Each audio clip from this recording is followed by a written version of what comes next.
Autre sujet qui a été émis lors de ce voilà c'est ça, shiur du Rav Twitou, c'était la question donner l'exemple d'un père qui avait apparemment acheté un objet pour un de ses fils ou enfin quelqu'un, peut-être un autre homme de sa famille, et que, allant voir son autre fils, lui tend le casque et lui dit bon bah finalement c'était pour lui, mais il le veut pas, donc je te le donne à toi. Et le jeune homme est vexé.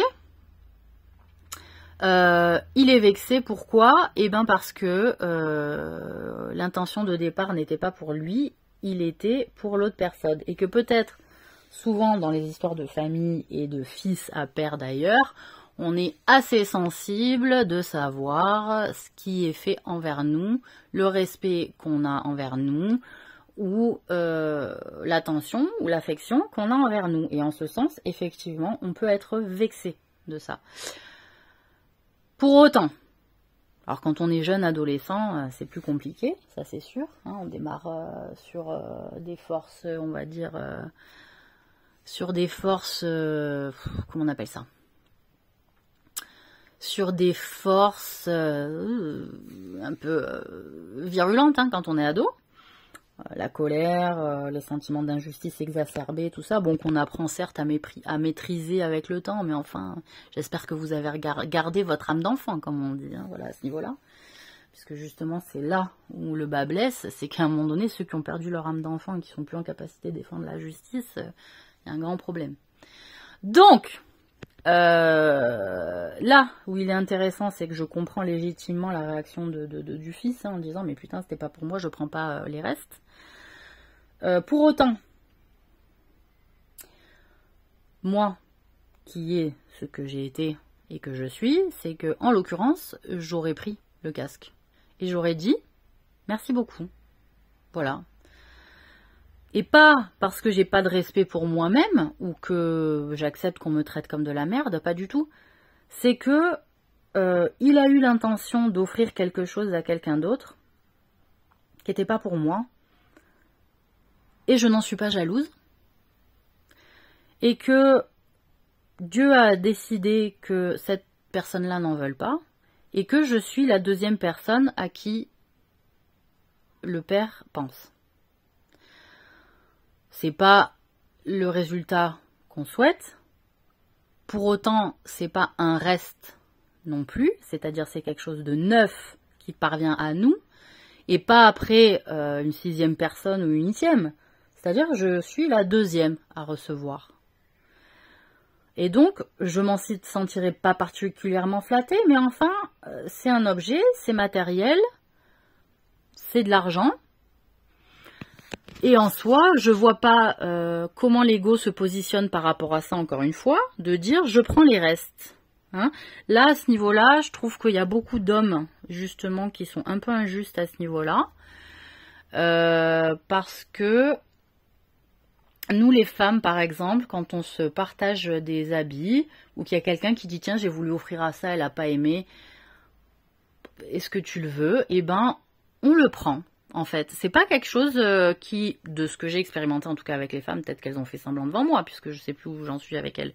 Mais on n'a jamais vu un problème de prendre ce truc-là, hein. Sachant que, alors peut-être il y en a qui ont souffert du fait qu'il peut passer toujours, enfin que c'était l'aîné qui avait commencé par porter le truc, et puis le deuxième a porté le pull, et puis le troisième a porté le pull du premier, enfin bon voilà, j'ai bien compris le problème de la pauvreté, j'ai dû le vivre aussi, hein, même si je m'achète de temps en temps un parfum à 100 balles. Mais voilà, ce que je veux dire c'est qu'à un moment donné, il y a un petit travail à ce niveau-là. Je pense que les pères aussi sont, en termes de psychologie et de pédagogie, ils sont un peu à la ramasse au niveau de l'ego, puisqu'ils ont, c'est généralement ce qui les ont fait survivre et ce qui leur ont permis d'avancer en société, c'est l'ego dans ce monde de compétitif et surévalué, franchement, surévalué. Hein, le monde a été surévalué. Alors, pas, en plus sur les mauvaises choses, hein, parce que la nature, elle a été très très mal respectée pour le coup. Mais voilà.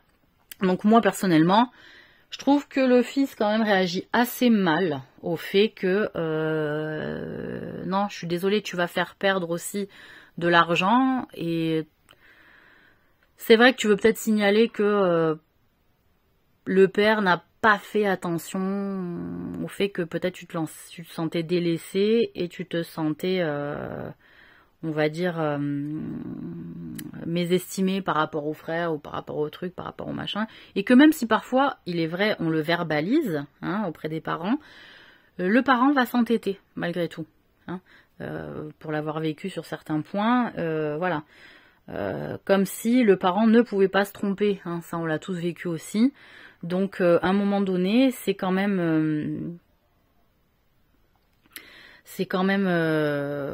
vachement grave de pas reconnaître ses torts, et moi ça fait partie aussi d'une certaine malhonnêteté intellectuelle, et c'est en ça qu'on s'est battu aussi, je pense, certains adultes et certains enfants de ma génération, reconnaître que la parole de celui qui est plus jeune est peut-être parfois plus pertinente, plus intelligente et plus juste que l'aîné, ce fameux problème de on suit l'avis des aînés. Non, parfois les aînés ils disent de la merde, et encore une fois le message de Dieu le prouve par les prophètes, dans le sens où que ce soit Jésus, Moïse ou d'autres, disent ce que vous enseignent vos ancêtres est faux. Et que moi je fais partie de la génération peut-être jeune ou du milieu, enfin je sais pas exactement leur âge pour tous, mais qu'il va falloir rénover tout ça, et que les changements aussi se sont faits par la vigueur de la jeunesse. Quand on voit qu'il y a quand même des rois qui ont battu qui ont mené des batailles à la vingtaine, bon, il est vrai que c'était pas ceux de 60 balais, certes l'expérience est un fait, mais la jeunesse et la vision du futur et de comment on se projette n'est peut-être pas la même aussi, selon à quel âge on a, et la vision qu'on a. Et on voit aussi que souvent ces débats de dire quand Macron il a été élu, oh il a 40 ans, c'est la première fois qu'un... Ben oui, c'est ça, on peut se poser la question aussi, parce que quand on est vieux, on aime bien que tout soit mou, que tout soit stable, qu'on change pas nos habitudes, alors que quand on est dans la vigueur de l'âge, par exemple la quarantaine, parce qu'on a accumulé une certaine expérience aussi de vie, on n'est pas complètement vert, fait qu'on va aussi avoir assez d'énergie pour combattre, et on connaît aussi on va dire les défis portés par notre génération aussi. Donc à un moment donné, on va arrêter ces faux débats. Qu'on dise que Gabriel Attal est jeune comme Premier ministre, c'est pareil. Il n'a pas répondu à ceux qui l'attaquent là-dessus. J'ai envie de dire, continuons de délaisser ce genre de polémique. On est au gouvernement, on n'a pas à devoir répondre pour des gens qui nous cherchent à faire perdre notre temps sur des sujets qui n'ont pas lieu d'être. L'âge ou pas l'âge, à un moment donné, ce qu'on va regarder, c'est l'efficacité, la sincérité dans la mise au travail, et ce qu'on défend comme valeur et comme exercice et comme mission. Donc tous ces gens, tous ces détracteurs qui balancent des fausses polémiques, qui balancent des fausses rumeurs, qui balancent des fausses des faux manques de respect ce qui est fait, vous nous faites perdre du temps, vous êtes des saboteurs, vous ne méritez pas de représenter quel que soit le mouvement de mouvement dans notre pays, parce que vous n'êtes pas honnête.